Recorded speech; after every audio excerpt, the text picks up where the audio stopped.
আমাদের সাথে আছে রেজা এবং আছে মিরুনি এবং আমাদের সাথে আছে শাহরিন সুলতানা মিম, যাকে লালন কন্যাও কিন্তু আসলে বলা হয়। সেই বিষয়টা নিয়ে পরে কথা বলবো, কিন্তু এই যে প্রতিযোগিতার বিষয়ে জানতে চাচ্ছিলাম। এরপর কিন্তু আমরা দেখলাম যে একটা বেসরকারি টিভি চ্যানেলে যেখানে একটা প্রতিযোগিতায় রিয়েলিটি শোতে অংশগ্রহণ করা হতো, সেটা কি মনে করে? এটা আসলে আমি মনে করে করিনি। এটা কে মনে করেছিল? কারণ হচ্ছে 2015 সালের পরে আমি আসলে কোনো কম্পিটিশনে আর অ্যাটেন্ড করিনি, কারণ আমার কাছে মনে হয়েছে যে মানে এই প্ল্যাটফর্ম আমার জন্য না, মানে অনেক বেশি সাহস দরকার। আর আমি বরিশাল থেকে বরাবরই ফার্স্ট হয়ে ঢাকায় আসতাম, আসার পরে ঢাকা আর কিছু করতে পারতাম না, তারপর আবার ব্যাক যেতে হতো। আর 2015 সালে যেটা হলো, আমি বরিশাল থেকে আসলাম, ফার্স্ট হয়ে এসেছিলাম বিভাগে, বাট আনফর্চুনেটলি ওই দিন আমার আম্মার অপারেশন ছিল। তো আমি এখন আম্মার অপারেশন ছেড়ে তো আমি আসলে অ্যাটেন্ড করব না। তো ওই দিন আমার মনে হলো যে যাক, আল্লাহ চায় না, ঠিক আছে থাক। আর আমার জীবনের টানাপোড়েনে অনেকবার আমার কাছে মনে হয়েছে যে গানকে আমি ছেড়ে দিই, আমি আমার জন্য গাবো শুধু, আর কাউকে এরকম না। কিন্তু ওই যে বললেন যে আমার একটা নিজস্ব একটা পরিচিতি হয়ে গিয়েছিল, তো ওটার পরে আমার একটু দায়বদ্ধতা বাড়ে যে যেহেতু দর্শক আমার গান নিচ্ছে, তাহলে আমি একটা পেজ খুলি।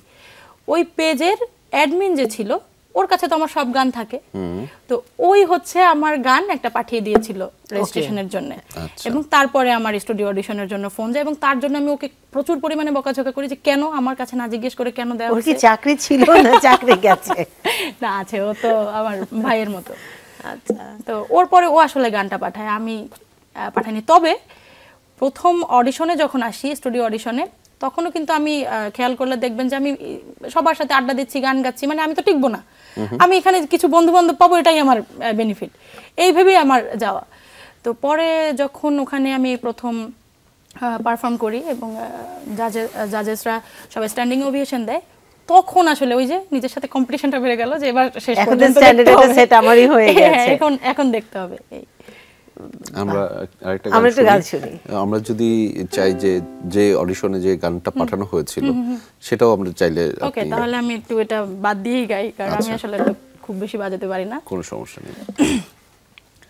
সব নিয়ানে রে মৌলা, সব নিয়ানে, সব নিয়ানে রে মৌলা, সব নিয়ানে, শুধু আমার ভালোবাসার মানুষ আমায় দিয়া দে, মৌলা আমার ভালোবাসার মানুষ আমায় দিয়া দে, মৌলা আমার বাড়ি নিয়ানে রে মৌলা, মৌলা আমার গাড়ি নিয়ানে, মৌলা আমার বাড়ি নিয়ানে রে মৌলা, মৌলা আমার গাড়ি নিয়ানে, সব নিয়ানে রে মৌলা, সব নিয়ানে, সব নিয়ানে রে মৌলা, সব নিয়ানে, শুধু আমার ভালোবাসার মানুষ আমায় দিয়া দে, মৌলা আমার ভালোবাসার মানুষ আমায় দিয়া দে, মরণকালে বাঁচার জন্যে মানুষ যেমন করে, মৌলা তাহার জন্যে পরাণ আমার তেমন করে, মরণকালে বাঁচার জন্যে মানুষ যেমন করে, মৌলা তাহার জন্যে পরাণ আমার তেমন করে, মৌলা আমার অর্থ নিয়ানে রে মৌলা, মৌলা আমার সম্পদ নিয়ানে, মৌলা আমার অর্থ নিয়ানে রে মৌলা, মৌলা আমার সম্পদ নিয়ানে, সব নিয়ানে রে মৌলা, সব নিয়ানে, শুধু আমার ভালোবাসার মানুষ আমায় দিয়া দে, শুধু আমার ভালোবাসার মানুষ আমায় দিয়া দে। অসাধারণ, মানে এরকম করে মিনতি করলে তো মৌলা দিয়েই দিবে, মানে এবং সত্যি কথা মানে ছুঁয়ে গেছে গানটা। একদমই তাই। এবং আমি একটু জানতে চাই, এই যে ভালোবাসার মানুষগুলো যারা সব সময় আপনাকে সাপোর্ট দিয়ে যাচ্ছে, বিশেষ করে আপনি বলছিলেন আপনার বাবার কথা, এবং এই যে পথ চলা, তাদের সহযোগিতাটা কেমন ঋদ্ধ ছিল? কত দূর পর্যন্ত আপনাকে মনে হয়েছে যে না, কোনো আমার কয়েকজন মানুষ, আমার বাবা মা বন্ধুরা আমাকে অ্যাটলিস্ট কোনো না কোনো ভাবে সহযোগিতা করছে, এমন কি হয়েছে? আলহামদুলিল্লাহ, আমি সবচেয়ে বড় সাপোর্ট তো আসলে পরিবার। এবং বললাম না যে কোনো কম্পিটিশনে আমার আগে আমার আব্বুর কাছে ইনফরমেশন থাকতো। এবং আমার আম্মা এখন পর্যন্ত মানে সে খুব ভালো গান জানে ব্যাপারটা এরকম না, বাট আমি যদি গান গাই সে সামনে এসে বসে থাকবে, এখান থেকে একটু সুর নড়ে গেল মনে হয়, এখান থেকে একটু আস্তে গাইলে ভালো হয়, এখান থেকে বেশি চিল্লাচ্ছিস, এরকম। এখন আমি ঢাকায় থাকি, তো আমার 2 ভাইয়া এখানে থাকে ঢাকায়। এখনো যেরকম হয় যে অনেক রাতে প্রোগ্রাম শেষ করে বাসায় ফিরতে হয়, তো দরজা নক করলে দেখা গেছে যে ভাবিরাই দরজা খোলে। এবং আমি বাইরে সচরাচর খেয়ে যাই না, তো আমার জন্য আমি যতক্ষণ খাই ততক্ষণ বসে থাকে, তো এটা একটা বড় মেন্টাল সাপোর্ট, অনেক বড়। এবং আমার বন্ধু বান্ধব ক্যাম্পাস লাইফে যতগুলা পেয়েছি বা আশেপাশে, মানে আমি কেন জানি আসলে গানের ক্ষেত্রে সাপোর্টটা সবসময় পেয়েছি, বরং আমি একটু গুটায় থাকতে পছন্দ করতাম যে না আমার দিয়ে কিছু হবে না, আমি আমার জন্য গাই, কোনো সমস্যা নাই। বাট ওরাই বলতো যে তুই একটু ট্রাই কর, অনেক কম্পিটিশন হচ্ছে, তুই একটু ট্রাই কর। এবং তারপর আমার পেজটাও কিন্তু মানুষের খুলে দেওয়া করোনার সময়, আমি নিজে করিনি। এরপরে দেখলাম যে আসলে মানুষজন আমার গান পছন্দ করছে। আমরা একটা ছোট খুব অল্প করে একটা গান শুনে নেই মিম। ওকে, এবার একটু অন্য আঙ্গিকের একটা গান। ভালো আছি, ভালো থেকো, আকাশের ঠিকানায় চিঠি লিখো। ভালো আছি, ভালো থেকো, আকাশের ঠিকানায় চিঠি লিখো। দিও তোমার মালা খানি, ও দিও তোমার মালা খানি, বাউলে রে মনটারে আমার ভেতর বাহিরে অন্তরে অন্তরে আছো তুমি হৃদয়ে জুড়ে, আমার ভেতর বাহিরে অন্তরে অন্তরে আছো তুমি হৃদয়ে জুড়ে।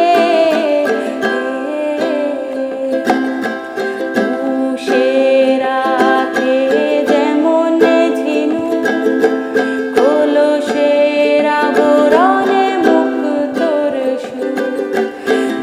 উষেরাতে যেমন ঝিনু, কলসের আবরণে মুক্তোর সুর। তেমনি তোমার নিবিড় চলা, ও তেমনি তোমার নিবিড় চলা, ভেতরের নীল বন্দরে আমার ভেতর বাহিরে অন্তরে অন্তরে আছো তুমি হৃদয়ে জুড়ে।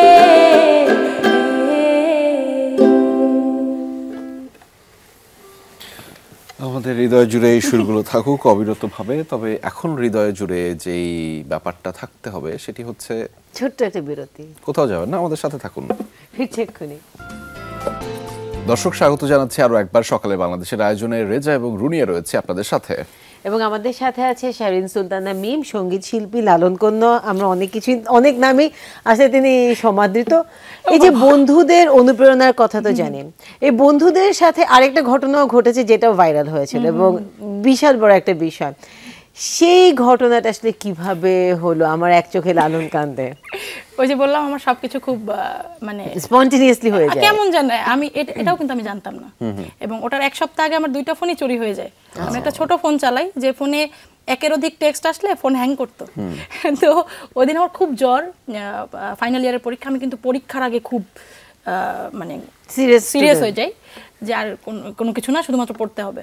তো ওই টাইমে জগন্নাথ বিশ্ববিদ্যালয় থেকে কিছু জুনিয়ররা গিয়েছিল, তো সবাই আমাকে ধরলো যে 2টা গান অন্তত গা, মিমাপু, না হলে আমার মান সম্মান থাকে না, এরকম। তো গেলাম, যাওয়ার পরে আমি এরকম গান 2টা গাইলাম। গাওয়ার পরে ওটা হচ্ছে নিচ থেকে করা ভিডিও, খেয়াল করলে দেখবেন আমি জানি না যে ভিডিও হচ্ছে গানের, এবং মাঝখান থেকে করা একটা ভিডিও। সেই গান ভাঙা ভয়েস ওই সময় গাইলাম, গাওয়ার পরে রাতে আমার ভাইয়েরা ফোন দিয়ে বলতেছে যে কি গান ছাড়ছিস, ফেসবুকে অনেক ভিউ হচ্ছে। আমি বলছি আমি তো জানি না। বলে যে 1-1.5 ঘন্টা হয়েছে 40,000 ভিউ ক্রস করে গেছে। তারপর আমি এখন দেখি যে আমার ফোন আর কাজ করতেছে না, আমি তো ফোনে কোনো কিছু দেখতে পাচ্ছি না। পরে আস্তে আস্তে আস্তে আস্তে ওটা ওই সময় 27 লক্ষ মানুষ দেখেছিল ওই গানটা, এক চোখেতে হাসান কান্দে। আমরা শুনতে চাই। ওকে। এক পথে পরে জগৎ জোহরা সুখেরই আলো, আর একটা পথ নাই রে চেনা আধারে কালো। এক পথে পরে জগৎ জোহরা সুখেরই আলো, আর একটা পথ নাই রে জানা আধারে কালো। আমি জানি গুরু তুমি আছো সেই না পথে, আমি জানি গুরু তুমি আছো সেই না পথে। আমি পাগল সব ছেড়েছি তোমায় ভালোবেসে, আমার এক চোখেতে হাসন কাঁদে আর এক চোখে লালন, আমার এক চোখেতে হাসন কাঁদে আর এক চোখে লালন।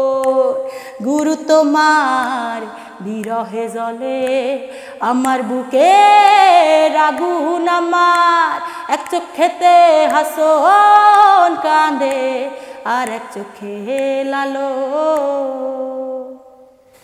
মিমের একটা বিষয় হচ্ছে যে মিম যেটাতে চায় না সেটাই তার জন্য ক্লিক করে। না না, চাই না, না আসলে এটা খুব ভুল। আমি সারা জীবনই চাইছি যে আমার গান মানুষ শুনবে, কিন্তু হচ্ছে আমার মানে এটা করতেই হবে এইরকম কোনো কিছু আমার মধ্যে নাই, যেটা পাইতেই হবে। আমার অনুশোচনাও খুব কম, আফসোসও খুব কম, আমি সুখী মানুষ।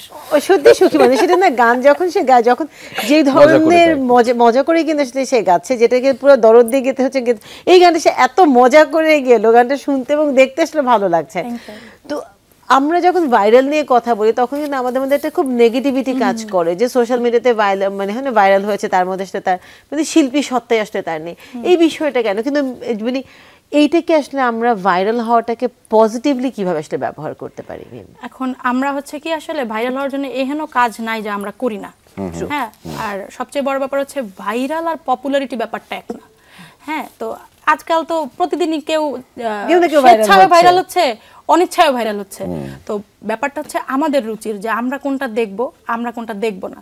এখন আমরা আসলে অনেক কন্টেন্ট যেগুলো আমরা দেখি, যেগুলো আমার দেখার দরকার নাই, কিন্তু তারপর আমরা দেখছি এবং শেয়ার করতেছি, সেটা নেগেটিভলি শেয়ার করতেছি, বাট ভিউ কিন্তু আমি বাড়াচ্ছি। আমি আলটিমেটলি ভিউ বাড়ানোর ক্ষেত্রে আমিই কাজ করতেছি, তাকে ভাইরাল করার ক্ষেত্রে আমিই কাজ করছি। তো এটা, তবে আমার কাছে মনে হয় যে সোশ্যাল মিডিয়ায় ভাইরাল হলে এটা প্লাস পয়েন্ট অবশ্যই, কারণ এই যে চ্যানেলেও, যে কোনো চ্যানেলেও কিন্তু গান দেখে, সার্চ করে। আমার অনেক গান হয়েছে যেরকম যে আমি চ্যানেলের গান দেখেনি, বাট আমার পেজের গান পেয়েছে বা অন্যান্য কোথাও পেয়েছে, ডাক পড়েছে।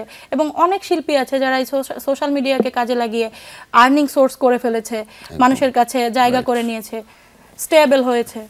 মিম, একটু জানতে চাই যে আপনার এই লোকগীতি নিয়ে আসলে সেটি নিয়ে কোনো ধরনের আলাদা পরিকল্পনা আছে কিনা, বা আপনি সামনে কিভাবে আসলে আপনার এই গানের পথটাকে পরিচালিত করতে চান? ওই যে বললাম যে জীবনের উত্থান পতনে বহুবার আমার কাছে মনে হয়েছে গান ছেড়ে দেই, কিন্তু গান আমাকে ছাড়ে নাই। তো এই জন্য আমার কাছে মনে হয়েছে যে এই একটা জিনিস যে আমাকে কখনোই ছাড়ে নাই, এটা খুব সরাসরি আছে। হ্যাঁ আছে, আমার মন খারাপ হোক ভালো হোক, সবসময় আমি গানের মধ্যে থাকতে পছন্দ করি।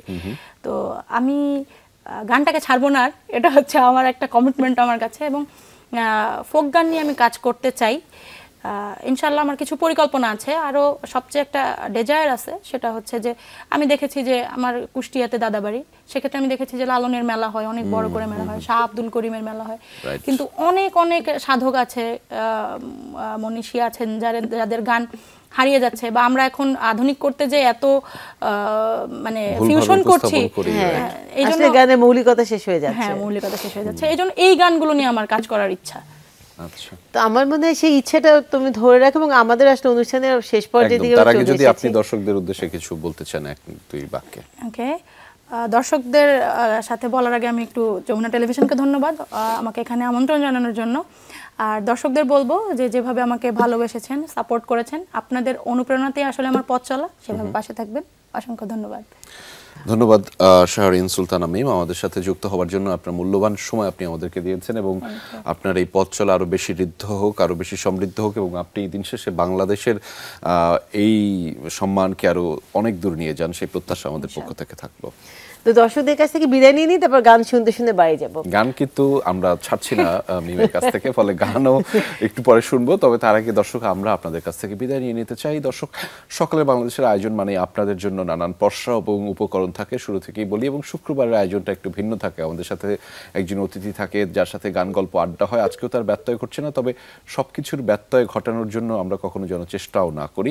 সেটি হচ্ছে যে আমাদের ভালো থাকাটা সবসময় জরুরি, এবং সেই আপনি ভালো থাকলে দেশ ভালো থাকবে।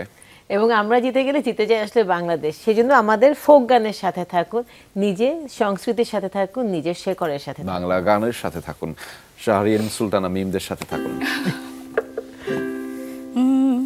শুয়ায় উড়িল উড়িল জীবের জীবন, শুয়া উড়িল রে, শুয়া উড়িল উড়িল জীবের জীবন, শুয়া উড়িল রে। লামকামে ছিলাহি শুয়ায় আনন্দিত মন, লামকামে ছিলাহি শুয়ায় আনন্দিত মন। ভবে আসি পিঞ্জরাতে হইলা বন্ধন, শুয়ায় উড়িল উড়িল জীবের জীবন, শুয়ায় উড়িল রে, শুয়ায় উড়িল উড়িল জীবের জীবন, শুয়ায় উড়িল রে। শীতহলং ফকিরে কয় দম করো সাধন, দম করো সাধন ময়না, দম করো সাধন। শীতহলং ফকিরে কয় দম করো সাধন, দমের ভেতর আছে পাখি করিও যতন, শুয়ায় উড়িল উড়িল জীবের জীবন, শুয়ায় উড়িল রে, শুয়ায় উড়িল উড়িল জীবের জীবন, শুয়ায় উড়িল রে, শুয়ায় উড়িল উড়িল জীবের জীবন, শুয়ায় উড়িল রে।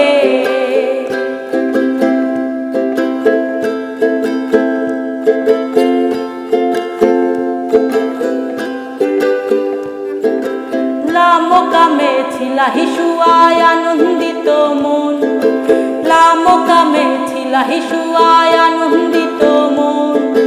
ভবে আসি পিঞ্জরাতে হইলা বন্ধন, শুয়ায় উড়িল উড়িল জীবের জীবন, শুয়ায় উড়িল